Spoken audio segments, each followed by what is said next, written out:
دے رہا ہوں حضرت علامہ ڈاکٹر ابو الخیر محمد زبیر صاحب کو۔ آپ بھی بندیالوی ہیں، آپ بھی بندیال کا فیضان ہیں، آپ نے بھی بندیال شریف میں پڑھا ہے اور کئی مسائل میں قبلہ مفتی صاحب کے ساتھ مماثلت بھی ہے، خصوصاً اعضاء کی الحمد للہ رب العالمین حمد الشاکرین افضل الصلاة واکمل السلام علی سید المرسلین وعلی آلہ واصحابہ اجمعین، اما بعد فاعوذ باللہ من الشیطان الرجیم، بسم اللہ الرحمن الرحیم۔ یا ایتھا النفس المطمئنہ ارجعی الی ربک راضیۃ مرضیہ فادخلی فی عبادی وادخلی جنتی۔ صدق اللہ مولانا العظیم وصدق رسولہ النبی الامین الکریم ونحن علی ذلک لمن الشاہدین والشاکرین والحمد للہ رب العالمین۔ الصلاۃ والسلام علیک یا رسول اللہ وعلی آلک واصحابک یا حبیب اللہ، الصلاۃ والسلام علیک یا رحمۃ للعالمین وعلی آلک واصحابک یا شفیع المذنبین۔ مقتدر علماء کرام، میرے واجب الاحترام بزرگوں اور عزیز دوستوں،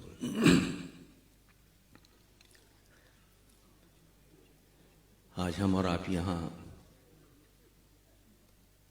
ایک عظیم محقق، ایک عظیم فقیہ اور ایک بہترین مدرس اور ایک جید مفتی، استاد العلماء حضرت علامہ محمد رفیق حسنی رحمۃ اللہ تعالی علیہ ونور اللہ مرقدہ کے جہلم کی ایصال ثواب کے سلسلے میں جمع ہیں۔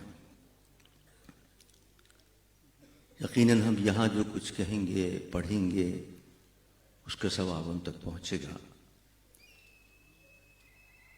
اور اللہ تعالیٰ اس کی وجہ سے ان کے درجات کو بلند فرمائے گا۔ لیکن انہوں نے جو اپنی ساری زندگی قرآن اور حدیث کی خدمت میں لگائی ہے، قبر میں جاتے ہی ان کو اس کی جزا ملنی شروع ہو گئی۔ ہم کیا ان کے لیے دعا کریں گے؟ میرے آقا کے ارشاد کے مطابق ایسے عالم کے لیے تو کائنات کی ہر چیز دعا کرتی ہے، بلوں کے اندر چیونٹیاں بھی دعا کرتی ہیں، سمندر کی مچھلیاں بھی دعا کرتی ہیں، اور جب وہ حشر میں جائے گا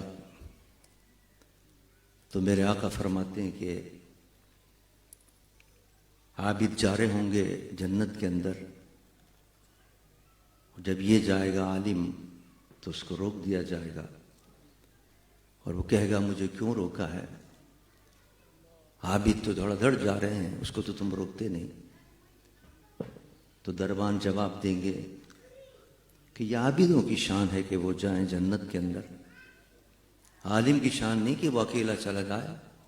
تمہارا مقام یہ کھڑے ہو جاؤ اور جس پر جہنم واجب ہو گئی اس کو بخشوا کر اپنی ساتھ جنت میں لے جاؤ۔ حضرت مولانا مفتی رفیق صاحب رحمۃ اللہ تعالی علیہ انہی علماء میں سے تھے جنہوں نے ساری زندگی علم پڑھا اور پڑھایا ہے، اور آج یقیناً ان کے قبر میں وہ کام آ رہا ہوگا۔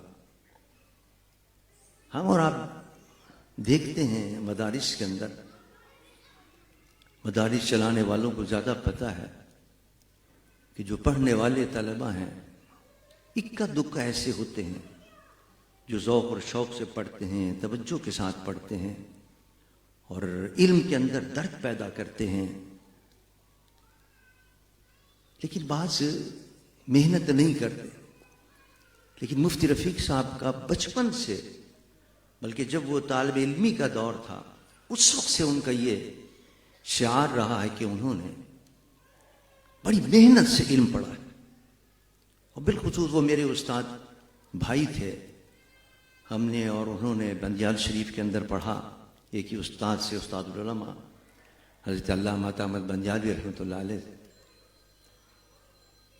تو وہاں کا طریقہ جو بندیالوی کچھ بیٹھے ہیں یا ان کو پتہ ہوگا کہ کوئی بھی بدشوق لڑکا 2 دن سے زیادہ وہاں رہ ہی نہیں سکتا تھا. استاد کی تعلیم اور ان کی تدریس کا انداز ایسا تھا، حالانکہ آج تک کسی کو نہیں مارا. استاد علماء علامہ بندیالوی رحمۃ اللہ علیہ کسی کو ڈانٹا تک نہیں، لیکن ایک ان کا مخصوص انداز تھا. اگر کوئی عبارت پڑھنے کے اندر بھی غلطی کر دیتا تھا تو اس کو وہ ان کے قلندرانہ مشہور تھے، وہ قلندرانہ سناتے تھے اور وہ ایسا شرمندہ ہوتا تھا کہ یا تو وہ صحیح ہو جاتا تھا، عبارت صحیح پڑھتا تھا، اور پھر یا وہ چھوڑ کے چلا جاتا تھا کہ نہیں صاحب میرے بس کا نہیں یہاں پڑھنا. اس ماحول کے اندر صرف پڑھا نہیں مفتی رفیق نے، بلکہ ابھی پڑھ رہے تھے. یعنی بعض پڑھنے والے پڑھائی کے دوران مشہور ہو جاتے ہیں پورے پاکستان کے اندر. تو وہ پڑھ رہے تھے، ابھی تعلیم مکمل نہیں ہوئی تھی کہ جناب آنی شروع ہو گئیں ڈیمانڈ ہے کہ صاحب یہ ہمیں مدرسے میں دے دیجیے، مفتی رفیق صاحب کو ہمیں دے دیجیے، ہماری یہاں پڑھائیں. استاد نے کہا بھائی پڑھنے تو دو کم از کم اس کو. آپ پڑھنے کا اندازہ کیجیے کتنے عمدہ طریقے سے انہوں نے پڑھا ہے. اور جب وہ پڑھ کے گئے ہیں اور جب وہ وہاں سے فارغ ہو کر گئے ہیں اور جب لوگوں نے دیکھا ان کے علم کو، ان کی تحقیق کو، ان کی تدریس کو کہ وہی انداز تھا بندیال والا پڑھنے کا. یہی وجہ ہے کہ ابھی ان کے شاہزادے بتا رہے تھے کتنے شاگرد ان کے بن کے نکلے. ہمارے یہاں بہت سے مدارس کے اندر ایسے علماء بن کے نہیں نکلے. وجہ یہ کہ وہ تدریس کا انداز نہیں ہے ہمارا پڑھانے کا، لیکن وہ جو بندیال کا تدریس کا انداز تھا وہ مفتی رفیق صاحب نے اختیار کیا. یہی وجہ ہے کہ یہاں سے سینکڑوں علماء بن کے نکلے، بلکہ شاگردوں کے شاگرد اب اس وقت پورے پاکستان میں نہیں پوری دنیا کے اندر پھیلے ہوئے ہیں. اگر میں یہ کہوں تو بیجا نہ ہوگا کہ جو بندیال میں پڑھنے جاتا تھا وہ فخر کرتا تھا کہ میں بندیال کا ہوں اور میں نے بندیال میں پڑھا ہے.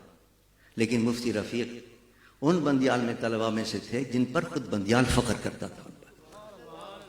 بندیال کو ناز تھا کہ ایسے سے اساتذہ نکلے ہیں اور ایسے سے مدرسین بن کر نکلے ہیں جنہوں نے دین کی صحیح خدمت کی ہے. تحقیق کے اندر مفتی صاحب کا جواب نہیں تھا. بڑے اہم علمی مسائل ہوتے تھے، جو جدید مسائل ہوتے تھے، اس کے اندر بھی اگر کبھی مجھے مشورہ کرنا ہوتا تھا تو میں مفتی صاحب سے مشورہ کیا کرتا تھا. اللہ تبارک و تعالی مفتی صاحب کے درجے بلند سے بلند تر فرمائے.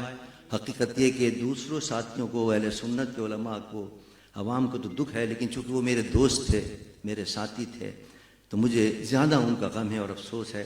اور میرے خیال میں یہی شاید وہ تعلق تھا، ایک محبت کا ان سے ہمارا اور رشتہ تھا کہ آپ حیران ہوں گے کہ آج مجھے پتہ نہیں تھا کہ آج ان کا چہلہ میں اپنے کام کے سلسلے میں ہی آیا ہوا تھا اور میں نے یہاں ٹیلی فون کروایا کہ بھئی میں تعزیت کے لیے آنا چاہتا ہوں. ان کا آج تو چہلہ میں.